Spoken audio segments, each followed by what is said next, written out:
Politik yang tak berubah. Salah satu isu politik saat ini terkait posisi Presiden Joko Widodo setelah 20 Oktober 2024. Setelah memimpin Golkar, kini ada wacana memimpin koalisi. Wacana memimpin koalisi ini diawali pernyataan Wakil Ketua Dewan Pembina Partai Solidaritas Indonesia, Grace Natali. Ia mengatakan, semestinya Jokowi berada di atas semua partai politik. Dan untuk itu, ia mengusulkan agar Jokowi memimpin koalisi parpol yang memiliki kesamaan visi menuju Indonesia Emas pada tahun 2045. Terlepas dari berbagai pendapat yang kemudian muncul, wacana pentingnya koalisi besar di pemerintahan bukanlah hal baru. Tahun 2010, Presiden saat itu, Susilo Bambang Yudhoyono, membentuk Sekretariat Gabungan Partai Politik pendukung pemerintahannya. Yudhoyono menjadi Ketua Sekretariat Gabungan, Ketua Umum Golkar saat itu, Abu Rizal Bakri, menjabat Ketua Harian, dan fungsionaris Partai Demokrat Syarif Hasan menjadi sekretarisnya.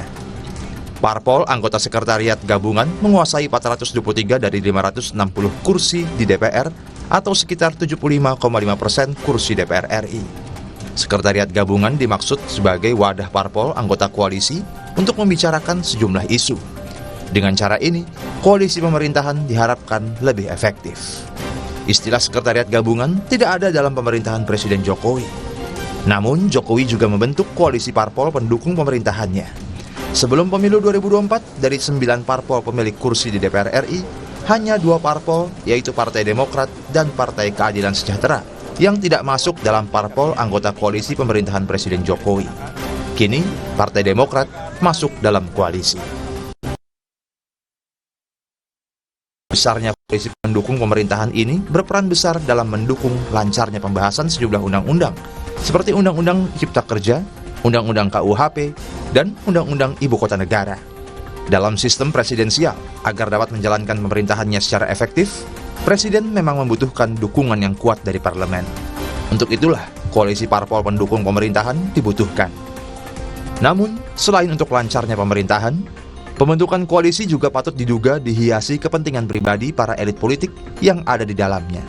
Akibatnya, koalisi yang terbangun cenderung tak permanen, tak ideologis, dan mudah terombang-ambing kepentingan politik.